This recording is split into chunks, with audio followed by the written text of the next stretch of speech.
Every Shabbat, every new moon, every fest, or even every gathering na to sa itong mga kaigsunan, we always hear the words of Abba Yahweh. And even ka nang muagir tas mga dalan, di ba, makanugtag na yung magmensahe, isag asa ta mo adto ni kalibutan na makanugtag mensahe. Mga pulong ni Abba Yahweh nga gustong ipadungog sa atoa. Okay? Unya nagamit siya mga tao as an instrument para ikaw makadungog, ako makadungog, o kitang tanan makadungog. Purpose?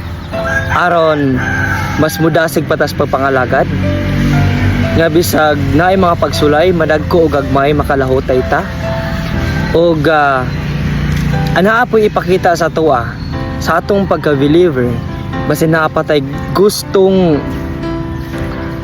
buhaton nga maayo pero wala na to nabuhat kay lagi di ta aware or naigipakita sa tuwa or gipadungog sa tuwa nga mga mensahe nga kinahanglan natong usbon sa atoang kaugalingon. Muna siya mga some purpose, okay, sa mga mensahe nga atong madungog every Shabbat. But the real question is, unsaon man para atoang may kinabuhi ang mga pulong nga atong nadunggan matag kadungog nato sa pulong ni Abba Yahweh. Okay? Ang uban mo ingon nga by listening, by taking notes, pero you know what? Malimtang na nato.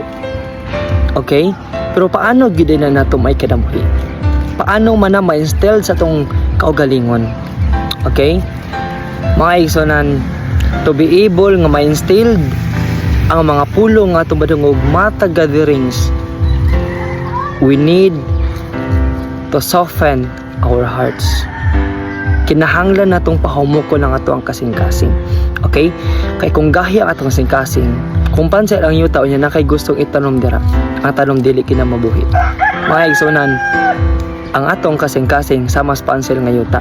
Kung inaana man, ang pulong niya ba samar po mga tanom, dili og dili ginamabuhi dira. Okay? Ang tanom, mabuhi lamang siya sa maayo nga yuta. Okay? So the things that we need to do is kinahanglan natong pahumuko ng ato ang kasing-kasing. Aron ang mga pulong ato madungog every gatherings ato agayong may kinabuhi. Makapausab sa ato kagalingon o makatabang sa ato pangalagad ngadto ni Abba Yahweh. Nga aron mas mahimo pagitang prosperous sa ato ang pagpangalagad niya. Nga kung unsa ka last year, last month, nakanaganing makanakadaghan pa kung dapat buhaton karon mabuhat na nimo sa umabot mabuhatan nimo makita gyud nimong kausaban sa mong kagalingon nga naman every words you hear imuha magikanabuhi. Okay? Na kinabuhi nimo kay kay imong kasing-kasing humok mabuhi ug mabuhi gyud ang pulong ni Abba.